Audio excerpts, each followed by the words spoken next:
INR துணை அடுத்த ப்ரோமையில் வந்து நிலாவோட அப்பா வந்து நிலாவையும் சோழனையும் வீட்டுக்கு கூட்டிகிட்டு போகிறாங்க. அங்கே போனதுக்கப்புறம் நிலா இல்லாத சமயம் பார்த்து சோழனை ரொம்பவே கொடுமைப்படுத்திட்டு இருக்காரு நிலாவோட அப்பா.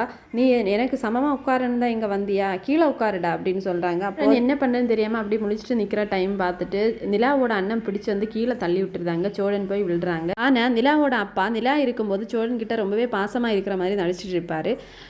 அடுத்து நிலாவோட அப்பா நிலாவோட அண்ணன்கிட்ட சொல்கிறாங்க, இந்த சோழன் இன்னைக்கு நம்ம பொண்ணோட ரூமில் நுழையவே கூடாது அப்படின்னு சொல்லிட்டு இருக்காரு. இதெல்லாம் சோழன் கேட்டுட்டு இருக்காங்க.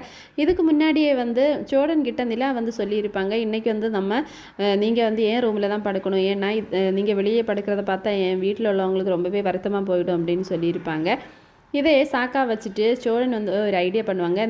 நிலாவோட அப்பா எல்லாருமே சேர்ந்து இருக்கும்போது நிலா கிட்ட சொல்லுவாங்க, நிலா உங்கள் ரூமில் ஏசி இருக்குல்ல, சரி அப்போவா போய் தூங்கலாம் அப்படின்னு சொல்லிட்டு வந்து சொல்லிடுறாங்க. நிலாவும் சரின்னு சொல்லிட்டு போகிறாங்க. நிலா அப்பாவால் எதுவுமே சொல்ல முடியாமல் அப்படியே முழிச்சிட்டு நின்றுட்டுருக்காங்க. சோழன் குட் நைட் மாமா அப்படின்னு வந்து சொல்லிட்டு ரொம்பவே கிண்டல் பண்ணிட்டு போகிறாங்க. இதோட ப்ரோமோ முடிச்சிருக்காங்க. தேங்க்ஸ் ஃபார் வாட்சிங்.